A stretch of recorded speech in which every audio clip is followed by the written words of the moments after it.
واش انا مدمن استهلاك؟ اكيد هذا السؤال شحال من واحد كيسولو ولا كيطرحوه على راسو وما تيعرفش واش هو مدمن استهلاك ولا لا. الفيديو ديال اليوم غادي يكون على هذا الموضوع، ولكن بدايه السلام عليكم متابعين والمتابعات ديال صفحه بسطامي بادجت على اليوتيوب. كنتمنى تكون احوالكم بخير وكنعتذروا على هذا الانقطاع، ولكن لا باس اننا رجعنا باش نعاودوا نحيو الوعي المالي، اولا كي كنقول لكم اننا نعرفوا نتحكموا فلوسنا ماشي الفلوس اللي تحكم فينا. سلسله فيديوهات بسطامي بادجت على اليوتيوب هي سلسله فيديوهات بغات توصل بينا لمرحله الوعي المالي، ومن بين هاد الامور هذه اللي خصنا نوعوا فيها ولا اننا نعرفوها باش نقدروا اننا نواجهوها هي هاد القضيه ديال الادمان الاستهلاكي.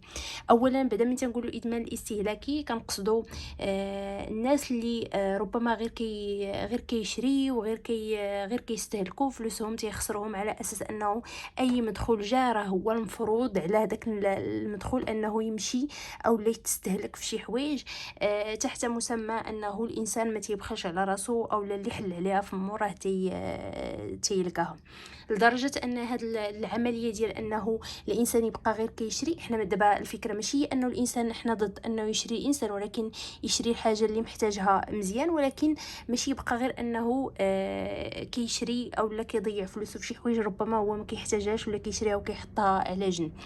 هاد عمليه الشراء كتطور مع الوقت لدرجه ان الانسان ما كيتحكمش فيها ولا ما تيسيطرش على راسو فيها، وما تيقدرش انه يميز بين اشنا هي الحاجه اللي محتاجها وشنا هي الحاجه اللي ما محتاجهاش. ف ناس بزاف ما كيقدروش يعرفوا هما بعد ريوسهم واش عندهم هاد ولا واصلين لهاد المرحله هذه ديال الادمان الاستهلاكي. فإلا وعيت بها وعرفتها وقدرت نصنف راسي انني من الناس اللي هما مدمني استهلاك، فاكيد انني راه نقدر انني بخطوات اللي هي بسيطه نرجع ونصلح هذه الحاله اللي انا فيها. فالفيديو ديال اليوم غادي يكون على شنو هما العلامات ديال الادمان الاستهلاكي.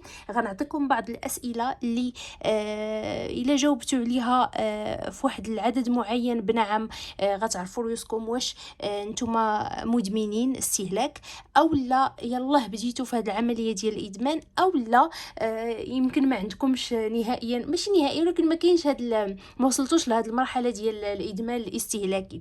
حيت ما نقدروش نقولوا كاع نهائيا لانه الناس ما يمكنش يبقاو بلا ما يشريو، غير الفرق هو اشنو كتشري وامتى كتشري وعلى حساب اش كتشري، زعما الحاجه اللي كتشريها علاش كتشريها.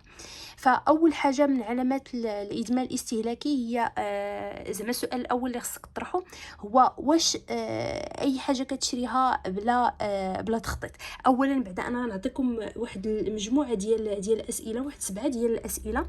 ديك الساعات نقول لكم العدد ديال الاسئله اللي جاوبتي عليه نعم واش انت مدمن استهلاك او لا عندك بدايه استهلاك، او لا نقدروا نقولوا سلوك اللي هو استهلاكي فيه افراط، او لا تقدر نقولوا بانه عندك واحد الوعي جيد اللي كيقدر انه يخليك زعما تتحكم في هذه العمليه ولا ما وصلش نهائيا للادمان الاستهلاكي. اول سؤال تطرحوا على راسك هو واش كتشري بلا تخطيط؟ بمعنى واش اي حاجه بانت لك هكا كنتي خارج ولا كنتي خارجه للسوق ولا المول ولا الفيلم مكان كتشري الحاجه بلا ما تكون انت اصلا برمج لها، بمعنى غير كتشوفها هي كتجرك باش انك تشريها، ماشي انت اللي غادي باش انك تشريها. المهم نتوما تبعوا معايا الاسئله وجاوبوا بنعم ولا لا. ثاني سؤال، واش كتحس بالسعاده المؤقته ملي كتشري؟ بمعنى بعض المرات تقول عند بالك بانه الا خرجت شريت هذه الحاجه راه غنحس براسي فرحانه، غنحس براسي هو هذاك المزاج غادي يتقاد ليا، ولكن بمجرد ما كتشري ديك الحاجه وكتدوز واحد الوقت صافي كتطفى ديك الفرحه ولا ديك السعاده وكتقلب على حاجه اخرى انك ديرها. ثالث سؤال هو واش ما كتصبرش يومين بلا ما تصرف او بلا ما تشري بلا ما تشري شي حاجه. حيت في اننا نتحكموا في فلوسنا، نقدروا مثلا اننا نصبروا شي ايام في الاسبوع اللي ما نشريوش فيها، ولا ماشي نصبروا حتى ما نوصلوش اننا نبغيو نشريو، لانه صافي عندنا داكشي اللي محتاجينه، وبالتالي ماشي بالضروره اننا نخرجوا اننا نخسروا الفلوس. ولا لا، واش كتصبر ولا ما كتصبرش يومين بلا ما تصرف في الاسبوع؟ السؤال الرابع هو واش كتبرر المشتري، زعما كدير واحد التبرير للمشتريات ديالك. زعما اي حاجه شريتيها تتقول لا راه غادي نحتاجها كذا، لا راه ربما من هنا واحد الوقت غادي نوقف عليها، هنشري هذه الحاجه ونحطها، راه غيوصل واحد الوقت اللي غادي نستعملها فيها.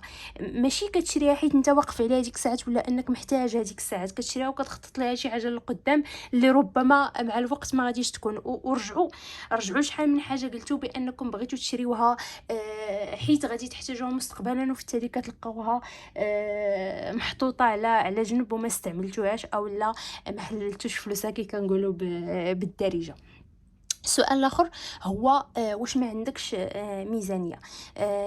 انا كشخص بغيت نصنف راسي واش مدمن استهلاك ولا لا، خصني نشوف واش عندي ميزانيه ولا لا، واش كل حاجه كنعطيها حقها، واش كنحيد الحاجات الاساسيه، كنعطي واحد المبلغ مثلا للكماليات، واش كنحط واحد المبلغ للتوفير. الا كنت كنقسم الميزانيه ديالي اقل حاجه لهاد 3 ديال الحاجات، بلا ما نهضروا طبعا على انه يكون عندك واحد الهدف لهذاك التوفير، ولا انك كتخطط لشي حاجه اللي هي القدام. بعدا اول حاجه يكون عندي هاد 3 ديال الحاجات، واش عندك انت هاد 3 ديال الحاجات ولا لا؟ الا ما كانوش عندك راك غادي في عشوائيه، وراك فلوسك تيمشيو في اي حاجه. وهاد الهضره كنسمعها بزاف من المتابعين في الصفحات المختلفه، لا في فيسبوك ولا انستغرام ولا عبر الواتساب. تيقولوا لي الناس راه كيكون عندنا واحد المدخول وما تنعرفوش فين كتمشي الفلوس. فين كتمشي الفلوس هو انه راه كتخسر بطريقه اللي هي لطيفه يوميا، كتشري شي حوايج اللي ما محتاجهاش وكتحطها على جنب، ملي كتوقف في الاخر الشهر على الحاجات اللي انت محتاجها ولا ضروريه، ما كتلقاش عندك الفلوس. علاش؟ حيت ما خصصتيش ميزانيه لكل حاجه. بغيتي تخرج غادي دير واحد المبلغ معين باش انك تخرج به. عندك شي حاجه بغيتي ديرها، ولا شي حاجه معينه تتسعى باش انك تحققها، لا باس انك دير لها واحد المبلغ معين، ولكن ما تفوتش هذاك القياس. مثلا انت عندك ادمان ديال الشراء، وقت ما خرجتي خصك تشري، ما خصكش ترجع الدار بلاش. واخا هاد القضيه هذه غير صحيه، ولكن على الاقل ملي تكون خارج دير واحد المبلغ معين، واحد الميزانيه معينه ديال هذيك الخرجه وما تفوتهاش. بمعنى مثلا نحدد ليها واحد 50 درهم ولا 100 درهم كاع، نقولوا مثلا نخرج انه ترضي راسك الى حد ما، ولكن في نفس الوقت راه كدير واحد النوع ديال التقنين لهذيك الميزانيه ديال هذيك الخرجه اللي خرجتيها. وطبعا ما تمشيش فوق من الميزانيه العامه ديالك. راه كاينين الناس مثلا اللي كيدخلوا 3000 درهم في الشهر، راه ما يمكنش كل نهار يخرج 100 درهم. الا خرجنا كل نهار 100 درهم وخسرها، راه ما يمكنش. فينا هما الالتزامات ديالو، فينا هما الامور الاخرى، فين ممكن يوفر كذا، ما يمكنش. يقدر مثلا انه 20 درهم الا خرجها وصرفها، راه مازال شي حاجه اللي هي كثيره.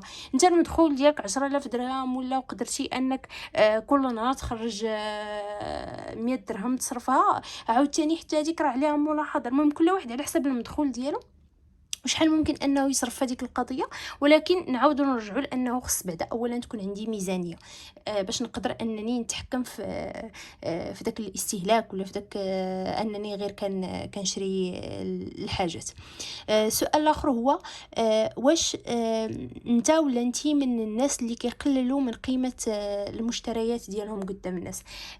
مثلا كتكون شريتي واحد السيرفيس ديال الماعن، تحطوا الناس تقول ماشي في مقامكم، راه ماشي شي حاجه، ماشي لا، هذيك الحاجه اللي خديتيها انت، داك السيرفيس ديال المعامله، داك الشيء اللي خديتيه ولا راه خديتيه بواحد المبلغ اللي حيدتيه لراسك، بواحد الفلوس اللي انت خدمتي فيها واحد شهر ربما باش انك تجمعها باش تقدر انك تشري ديك الحاجه.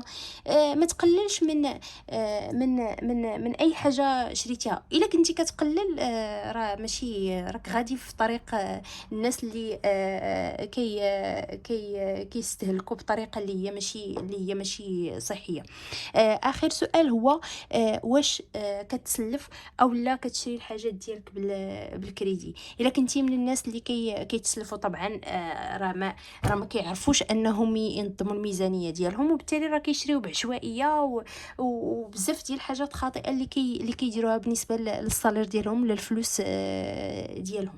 فهادو اسئله نعاودهم لكم بسرعه، وشوفوا معايا شحال من وحده جاوبتوا عليها نعم وشحال من وحده جاوبتوا عليها لا. حسبوا واش كتشري بلا تخطيط، نعم ولا لا؟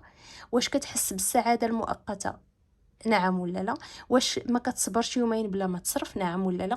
واش كتبرر المشتريات ديالك زعما بشي حجه معينه، نعم ولا لا؟ واش ما عندكش ميزانيه، نعم ولا لا؟ واش كتقلل من قيمه المشتريات ديالك قدام الناس، نعم ولا لا؟ واش كتسلف او لا كتشري بالدين، نعم ولا لا؟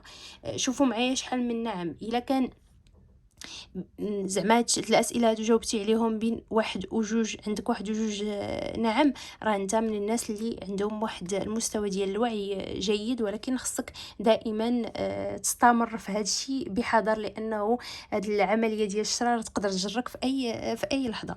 كنتي من الناس اللي جاوبوا بنعم بين 3 حتى ل 4 ديال المرات على الاسئله، انت من الناس اللي كيتصنفوا على انه عندهم سلوك استهلاكي مفرط.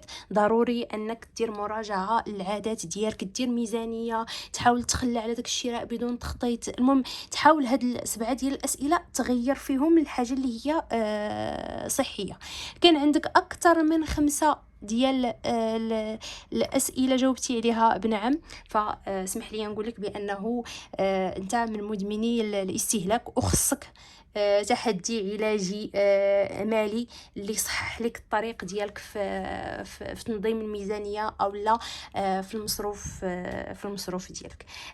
قولوا لي نتوما اش من مرحله، واش في وعي جيد ولا سلوك استهلاكي مفرط، ولا وصلتوا مرحله الادمان الاستهلاكي، وعلاش لا؟ قولوا لي الا بغيتوا اننا نديروا واحد الخطه علاجيه جماعيه باش نتفاداو هذا الادمان الاستهلاكي، خليوها لي في التعليقات نديروا ليها فيديو خاص. حتى لهنا الفيديو ديالي كيسالي. كنتمنى انه تكونوا خرجتوا منه باستفاده، وما تنساوش كيف العاده نحكموا بسطمنا لدوير زماننا.